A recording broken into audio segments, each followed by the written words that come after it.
I'm 78 years old, and I need to tell you about the moment I realized I had destroyed a family. Not with a weapon, not with violence, with a phone call. I told myself I was doing the right thing. I told myself I was following the law. I told myself it wasn't personal. But when a 12-year-old girl collapsed in my arms, screaming for her father, it became very personal. What happened after that? I'm not sure I can tell you all of it. Not yet. Some things are too heavy to say all at once. But I have to try, because I have to live with this for whatever time I have left. Let me tell you about the Hernandez family. Carlos and Rosa came from El Salvador in 2005, 21 years ago. They fled something I couldn't imagine. Gang violence, MS-13. Carlos's brother was murdered for refusing to join. Rosa's cousin disappeared one night and never came back. They had a choice, stay and die or run. They ran. Their daughter Sofia was born here in 2013, American citizen from her first breath, 12 years old now. 7th grade, on a roll, wants to be a veterinarian. On a roll. She's never seen El Salvador, doesn't speak much Spanish. Her country is here, her home is here. Her father is not, because of me. For 18 years, we were neighbors. Carlos worked 2 jobs, landscaping during the day, kitchen work at night, left at 5 a.m., came back at 11 p.m., 6 days a week, sometimes 7. Rosa cleaned houses in the suburbs, 3 buses each way. They had temporary protected status, TPS, legal, they paid taxes, had work permits, did everything right. But TPS can be taken away. And when this administration cancelled it for El Salvador, legal became illegal overnight. Not because they did anything wrong, because the rules changed. I didn't understand any of this then. I didn't try to understand. They were just there, the family next door. I grew up in this town, born here in my father worked at the mill.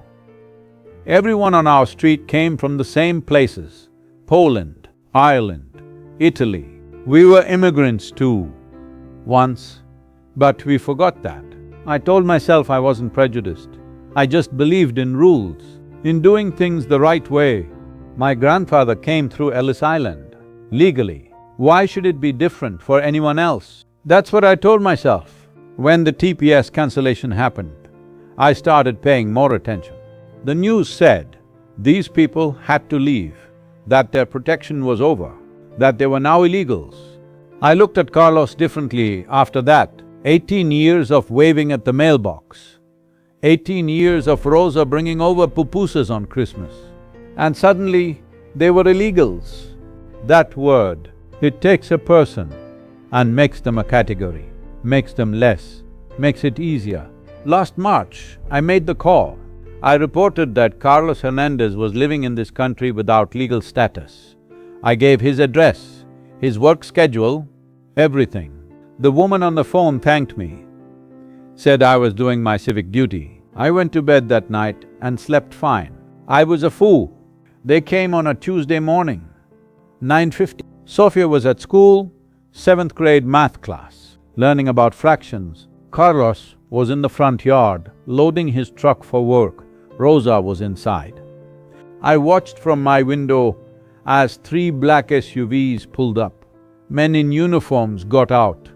Carlos saw them and froze. He didn't run, didn't resist. He just stood there, like he'd been waiting for this day for 21 years. They put him in handcuffs. Rosa came running out, screaming, trying to reach him. An officer held her back. Carlos turned his head and said something to her. I couldn't hear the words, but I saw her face crumble. They put him in a van, drove away. Rosa fell to her knees on the lawn. Alone, alone, and Sofia was at school, learning fractions, not knowing her life had just ended. That afternoon, I was checking my mailbox when the school bus came. Same time every day. Sofia got off like any other Tuesday. Backpack with keychains, headphones around her neck, laughing at something she didn't know yet. She walked toward her house. Then she saw her mother sitting on the front steps. Rosa's face was swollen, eyes red, hands shaking. I watched Sofia stop in the middle of the sidewalk. I watched her smile, disappear. Rosa stood up, walked toward her daughter, said something in Spanish, and Sofia's knees buckled. She didn't faint. She just collapsed, like someone cut the strings holding her up. She fell right there, 20 feet from where I was standing. Rosa was running toward her, but I was closer. And without thinking, I moved. I caught her. I caught the girl whose father I had taken. She was so light, 12 years old, and so light, trembling, like something inside her was breaking apart. She grabbed my shirt with both fists, looked up at me with brown eyes full of something I'll never forget, and she screamed, "Papi! Where is my Papi?" Not father, not dad, Papi, the word a little girl uses, the word that means safety, home, love. Rosa reached us, took Sofia from my arm. They sank to the ground together. I stood there, my shirt still warm where Sofia had gripped it, and I understood what I had done. Not illegal, not alien, not the immigration problem. Papi, our 12-year-old girl's father, gone because I made a phone call. Carlos was sent to a detention center in Louisiana, then Texas. They moved them around, makes it harder for families to find them.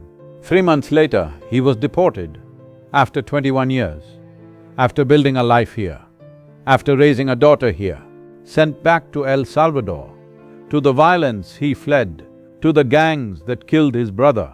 Rosa had a choice: take Sofia to a country she's never seen, or stay here without her husband. She stayed. For Sofia, Carlos called every Sunday. Rosa would put him on speaker, so Sofia could hear his voice. My bedroom window is close to theirs. I heard him singing to her sometimes, songs in Spanish, his voice crackling through the phone from 2,000 miles away, and I would lie in my bed and listen. That was my punishment, hearing what I took. Every Sunday night, 6 months after Carlos was taken, Sofia came to my door. I didn't expect it. I'd been avoiding them. She stood on my porch, 12 years old, looking older.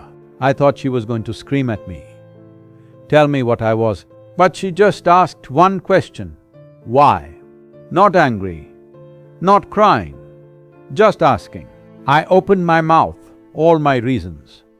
Rules, laws, none of them came out. I don't know, I said. She looked at me for a long time, then she turned and walked away. She never spoke to me again. I need to stop here for a moment, because there's something else, something that happened later, something I haven't been able to say yet. I'll get to it. I have to, but not yet. Let me tell you what the months after were like first. I stopped sleeping well. I kept seeing Sofia's face, that moment on the sidewalk. I kept hearing that word, Papi. Every Sunday night, I'd hear Carlos singing through the phone, and I'd lie there in the dark, listening to a father love his daughter from 2,000 miles away. Because of me, a year passed. Sofia turned 13, 8th grade. She still made honor roll, still wanted to be a veterinarian, but something was different, quieter, older. I watched her carry groceries alone, check the mail for her mother, grow up too fast. Rosa worked 3 jobs now. I barely saw her anymore. The house that was always so full of life went quiet. And every Sunday, the phone would ring and Carlos would sing. I started learning about El Salvador, about what Carlos went back to. The gangs control entire neighborhoods. MS-13, Barrio 8, they recruit children, kill anyone who refuses. The murder rate is one of the highest in the world. Carlos went back to that. Because of me. I'd read the news from San Salvador and feel sick. Every story about violence made me think, is Carlos okay? Is he safe? I had no right to wonder, no right to care, but I couldn't stop. 14 months after Carlos was deported, the Sunday call stopped. I noticed the silence. That first Sunday, without his voice, without the singing. I thought maybe the connection was bad. Maybe he'd call later. He didn't. The next Sunday, silence. The next, silence. I watched Rosa's face when she left for work. Something had changed. Something heavy. I didn't ask. I had no right to ask. But I knew. Somewhere deep in my gut, I knew. 3 weeks later, I found out. A neighbor told me. She'd heard from someone at church. Carlos was dead. I'm going to tell you now what happened to him. MS-13 found him. The same gang he'd fled 21 years ago. They remembered. Gangs don't forget. They came to his mother's house. The only place he had to stay. They killed him in front of her, left his body in the street. A message to anyone who thinks they can leave. He survived 21 years in America, built a life, raised a daughter, did everything right, and I sent him back to die. Sofia was at school when Rosa got the news. I don't know how Rosa told her. I don't know what words she used, but I heard Sofia that night, through my window, not screaming, not crying, just one word, over and over, Papi, Papi, Papi, Papi, quieter each time, until it was just a whisper. Then silence. I made the call that killed Carlos Hernandez, not the gang, not El Salvador, not the deportation system, their appeal. Me, I picked up the phone. I reported a good man. I sent him to his death, and his daughter will never hear his voice again, never hear him sing on Sunday nights, never have him walk her down the aisle, never introduce him to her children, because of me. Because of me. Because of me. I'm 78 years old. I've lived in this town my whole life. I thought I knew who I was. A good man, a law-abiding citizen. But I'm not that man. I'm the man who killed his neighbor. Sofia is 14 now, freshman year. She still wants to be a veterinarian, still makes honor roll, but she doesn't laugh anymore, not like she used to. Not like when she'd get off that bus with her headphones on, giggling at something. That girl is gone. I did that. Rosa put a small cross in their front yard, white, simple, Carlos's name on it. I see it every time I check my mail, every single day. If you're thinking about making a call like I made, I need you to hear me. That person you're reporting, they're not a category, not a statistic, not an illegal. They're someone's puppy, someone's husband, someone's son. They have families who love them, children who need them, and you don't know what you're sending them back to. I didn't know, I didn't want to know. Now I know, and I have to live with it. Every single day, the cross in their yard has been there for 8 months now. Sometimes I see Sofia standing in front of it, just standing, not moving, not praying, just standing with her father. The only way she can now, I don't know how much time I have left, and when I die, I'll have to answer for what I've done. I don't expect forgiveness. I don't deserve it. But maybe if I tell this story, someone will hear it. Maybe they'll look at their neighbor and see a person. Maybe one less father will be sent back to die. Maybe one less little girl will lose her Papi. That's all I can hope for now. Last Sunday would have been Carlos's birthday. I know, because Rosa and Sofia stood by the cross with a small cake, a single candle. Sofia sang something, soft, in Spanish. The same song Carlos used to sing to her. I stood at my window and listened, and I understood she's singing for him now, because he can't sing for her anymore.